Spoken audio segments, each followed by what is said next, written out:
Before we talk about Jay Williams and Stephen A. Smith and ESPN as a whole, I want you to know right now that the schedule for my videos this weekend has been slightly altered. I'll be explaining that more towards the end. And we're also going to be talking about cancel culture as a whole and kind of explaining the difference between when the right does it versus when the left does it. By the way, the same spiel will also be at the very end of the second video because there's some news that I think people need to be notified about, especially when it comes to certain companies. Now, with that right there being said, let's go ahead and get into this.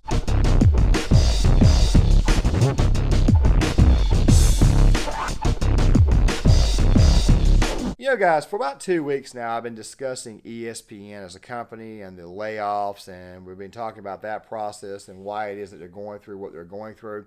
And we've also been discussing Stephen A. Smith and why it is that his contract's about to end, but yet he's been going on Fox News recently a lot. He's guys on podcasts. He's had a discussion with Clay Travis, all that type of stuff there, and why it was that I said that I don't think Stephen A. Smith is really and truly as woke as the company tries to make him out to be, that for the most part, Kwame Brown kind of called it. Stephen A. Smith, for the most part, is doing what? Just simply reading a script. However, there are some people who, in the case of reading a script, is so blatantly obvious that, you can definitely tell that it's obvious that they're not like this and that maybe they just may be playing the beta male because their acting skills are so absolutely horrible. But yet, then again, though, every now and again, they will do or say something so screamingly stupid that it's pretty freaking obvious that they are, in fact, very, very weak and probably would not survive if given an opportunity on their own. The individual that we're talking about is Jay Williams. Now, guys, before we get started on this little take, before we actually dive in, I'm going to be leaving this video right here in the description box. It's an old video that I made. It was a response to Jalen Rose over his whole Mount Rushmore take, all that stuff there. I advise you guys go check it out. It will be in the description box. Obviously, Mount Rushmore is going to come up in this video, but not in the way you think, because obviously these guys decided to have a discussion on First Take about their Mount Rushmore of NBA players. Good to go. Obviously, we'll have some fun, have some banter. You know what I'm saying? You have a certain 4 players on your Mount Rushmore, all that stuff right there. It may be different from mine. It's a good old-fashioned sports debate. However, there is one thing that was said that was just so screamingly stupid that I got to remind you guys of Jay Williams' past. Let's go ahead and roll this. Go ahead. Sure, Please, you got it. please. Let me handle one thing off the top before I address you, Mr. Yes, Stephen A. sir. Smith. Yes, I'm yes, sitting sir. in your chair today. I feel the power. Feel it? Can we first off just stop with the Mount Rushmore talk? They're not even the 4 best presidents this country has ever had. Everyone in this room was not even able to vote. I just want to say that off the top. That's our metric for success. That's our king. I'll leave that conversation for another day. We just use this as a Yeah, metaphor. That's all, but I got it. understand. I just had to. Now with you. I had to say. Now, those right there are Jay Williams' opinions, and it's very possible that Jay Williams may have been joking, and of course, that's okay. If you want to tell a joke or whatnot, cool. I'm not offended at it. I'm not offended, not one bit. However, you got to understand something really quick about this. Did you guys know that at this moment in time, First Take has got a very low rating on IMDb? Did you guys know that? I wonder why. You see, we've been talking about this wokeness in politics and sports and stuff for a long time, and why it is that people are starting to get turned off on it. Now, really quick, I understand that Jay Williams was trying to do a little poke at comedy there. I understand that. Believe me, I get it 100%. Even though I obviously disagree with his take, if that's his actual real take. I mean, one of those presidents is Abraham Lincoln, and while I'm not really a great big giant Lincoln fan, what I will give Lincoln credit for is the fact that even though he tried to have certain journalists locked up and stuff, he was able to free the slaves. By the way, Abraham Lincoln going out of his way to free the slaves is kind of sort of what gave Jay Williams his job handed down to him through many, many years. And don't get me started on everything else that's been said, because obviously some people can't get over it. But still, at the same time, Abraham Lincoln is the president that kind of initiated that, or that was the final coup de grace on freeing the slaves. I figure Jay Williams, being a Duke, being an alumnus of Duke University, would know this. Also, to go on top of this, another president that's on that mountain is George Washington. George Washington, and yes, I'll say it, he was a plantation owner, but without George Washington, we don't win the American Revolution, and eventually freedom is not actually, pervade throughout the United States, throughout, one of the founding fathers of the country. Then you also got Thomas Jefferson, the man who wrote the Declaration of Independence. Obviously, a different time. He owned slaves as well, but he's also the same person who signed the Anti-Slave Act, which, by the way, would have kept more slaves from coming in, being imported, of course, not going out or anything. Basically, what he was doing was he was kind of stopping it for future generations, so that way this entire issue could be discussed at a later date. Don't worry, I will be leaving links in the description box. Oftentimes, I kind of confuse what that actual act is, but still at the same time, it was obviously a first step in eventually freeing slaves. So obviously, Jay Williams did not know this, but then again, like I said, it could have been a joke. The point is this right here.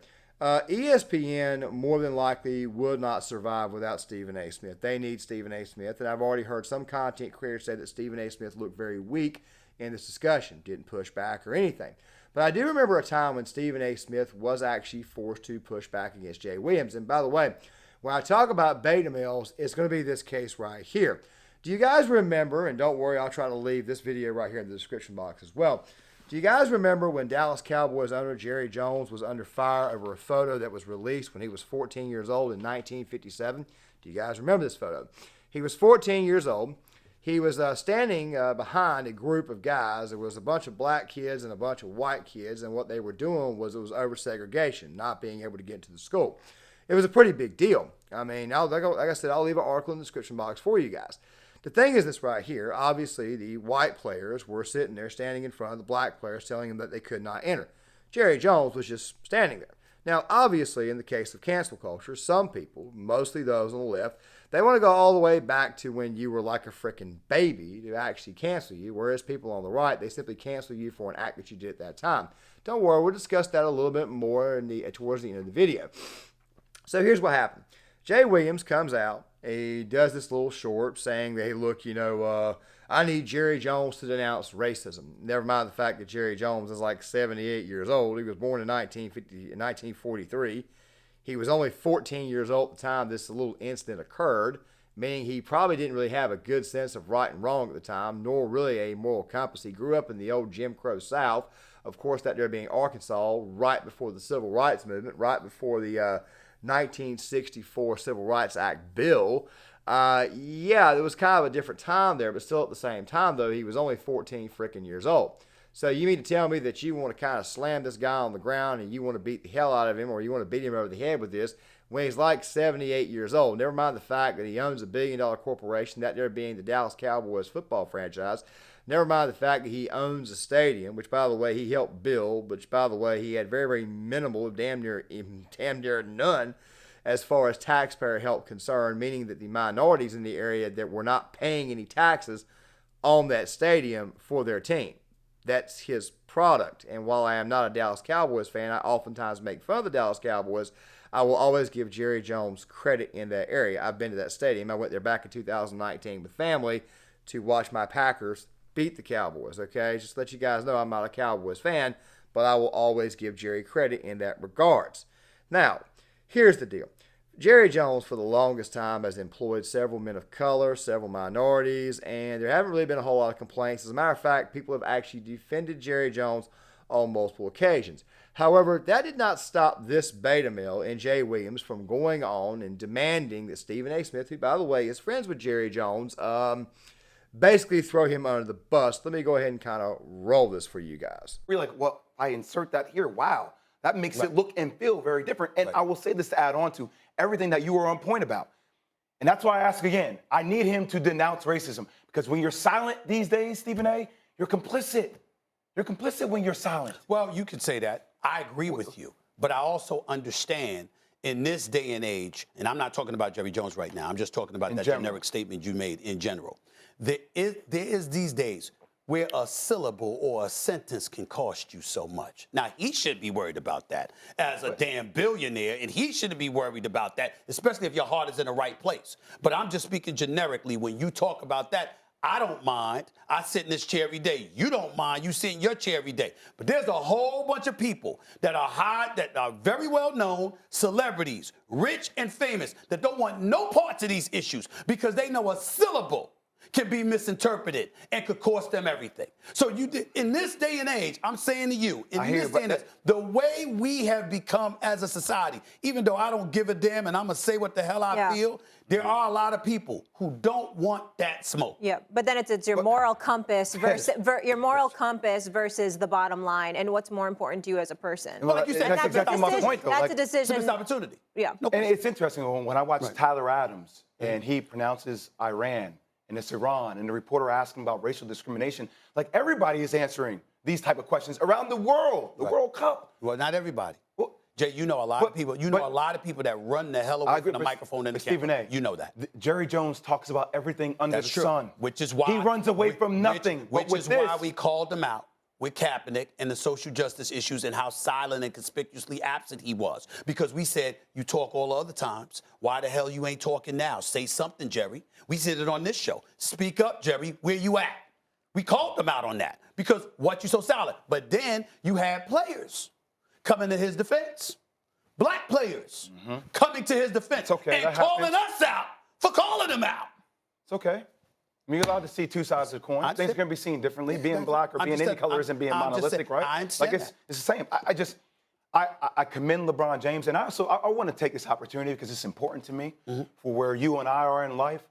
Like, I thank you for having a platform that allows us to. Guys, that whole entire discussion that they had was completely pointless, and it was, quite frankly, not something that was really needed. Now, I put some photos over that obviously help avoid copyright because ESPN will copyright claim you, but I'm also showing you the same exact thing while I'm talking now with the volume cut off, at least their volume cut off. And I want you to pay very, very close attention to Jay Williams' facial expressions. This is a man who looks like he's about to cry. This is a man who looks to me like he's got a very, very weak, soft face. He always has. And it seems to me like he's gotten weaker and softer over the years.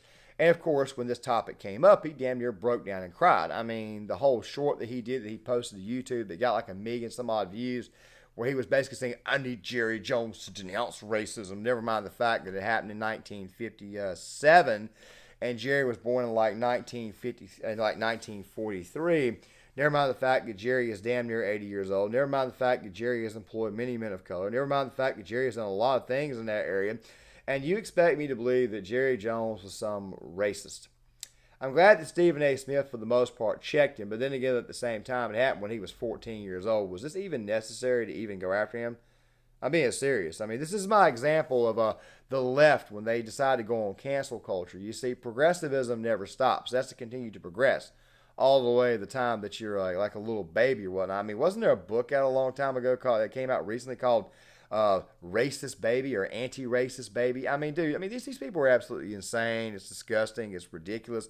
But it's just more and more proof that Jay Williams' has devolved mind, and I think he probably knows it. He won't survive without ESPN, and he damn sure won't survive without Stephen A. Smith, which makes you wonder, did he actually squander all of his money? Is this guy kind of panicking? Is this guy looking for some type of relevance where it does not exist? I'm just genuinely curious. Fact of the matter is that ESPN, once Stephen A. Smith is gone, will not survive because of dumbass wokes like this guy here. Also, something else, too, to the guy who was sitting on the other side. You could at least push back. You couldn't at least, I don't know, man, say something like, dude, if Jay Williams was here, and I'm just a guy with a 4-year degree from a smaller university and a degree in the legal field, which, by the way, is a bachelor's. I'm not a lawyer or anything. And I have just basic bare bones American history knowledge, just basic bare bones knowledge. I can promise you right now, if Jay Williams was sitting in front of me, I would have given him a straight up reality slap across the face. Not a literal one, but I definitely would have put his friggin' ass in his frickin' place. This dumbass right here is nothing more than a great big giant beta male, and his ass is not going to survive once Stephen A. Smith is gone. Now, with that right there being said, guys, let me go ahead and explain the portion about left cancel culture versus right cancel culture and give you those very, very few updates. Okay, guys, I'm going to try to be as clear and as concise about this as I can. Let me go ahead and kind of explain to you right-wing cancellation versus the left-wing cancellation. And I'll even go ahead and tell you guys how I kind of came to wanting to explain this to you guys. Somebody left a comment in the comment section. I'm not going to pull it up or anything. And basically what they were saying is that we look like a bunch of hypocrites because we're posting social media posts canceling a company. And of course, when the left does it, it's okay. So I responded, of course, because I typically tend to respond, try to be as respectful as I can. I used to have a habit of being a jerk in the comments, and I'm trying to get away from that. And I actually misread his actual initial comment. So comments go back and forth. No big deal. It happens. I mean, nobody's upset or anything. And then finally, I was like, wait a minute. I kind of misread his first comment. So I had to go back in there and kind of explain. I was like, it might be a good idea if I actually explain this. And by the way, this little explanation is going to be in all 3 videos for tomorrow. I decided to add a third one, so make sure you guys stick around for all 3. So here's the difference. When conservatives cancel a company out, basically what we're doing is we're looking for an apology. That's really what we're looking for. Take Bud Light, for example. If Bud Light had said, apologize instead of posting a phony ad 2 days after the entire ordeal broke out with that individual, which, by the way, is going to come up again here in a second because, once again, we still have to self-censor. Yeah, that's what I'm saying because, of course, we're the ones that get canceled a lot more. So, which, by the way, I think is hilarious coming from the left when they actually bring this up. But don't worry, we'll get to that here in a second. Basically, what we're looking for is an apology. If Anheuser-Busch had apologized and disavowed this individual from the very start, we wouldn't be doing what the hell we're doing. So basically, the idea is to get an apology. If they apologize, then maybe someday we might be able to forgive them. Now, of course, some people are never going to forgive them. I stopped drinking Anheuser-Busch products back in 2018. I told you guys my story on that. I'm actually trying to quit drinking as a whole. So basically, like I said, what conservatives do is that when we actually force some type of cancellation, we're just looking for an apology, and we typically tend to move on. The left, on the other hand, they have to go all the way back to your past. Give the example of Jay Williams that I did in the Jay Williams video. He had to go all the way back to Jerry Jones at 14 years old when that photo came out. He's apologized for racism. He didn't mind the fact the guy's 80 years old and probably close to death. And he's employed many, many, many men of color and made them all millionaires and all that stuff there. Yeah, you see what I'm saying? Not much thought process. This is kind of how the left mind woke virus works. They have to go all the way back to when you're a baby. That's kind of how these people are. Very, very, very effeminate in nature. Let me ask you guys a quick question. When 2 guys get into a fist fight, what normally happens? Seriously, what normally happens when they get into a fist fight? They take a few minutes, whatnot. They may have a beer or so. They may shake one of those hands, all that type of stuff there. That's what men do. When ladies do it, what do? They typically tend to hold a grudge. They typically tend to be catty around one. They typically tend to go around one of those back, talk bad about them. Very, very effeminate in nature. That's the point that I'm trying to get across to you guys. Is that's kind of who the left is. Very, very effeminate. And as you guys obviously saw with Jay Williams, he's obviously a very, very effeminate man. That's the real truth. Which leads me to my last point. You see, us conservatives, we get canceled all the time. We're kind of used to the cancel culture. We're kind of used to people kind of burying us in the algorithm. However, the left, on the other hand, they're not exactly used to this. They never have been used to it. I wonder why. These people got mental illnesses. Obviously, they are not allowed to own a firearm. It's just the way that it is. They have to seek therapy all the time. They typically tend to get triggered. You have to put all kinds of measures in place to keep them safe.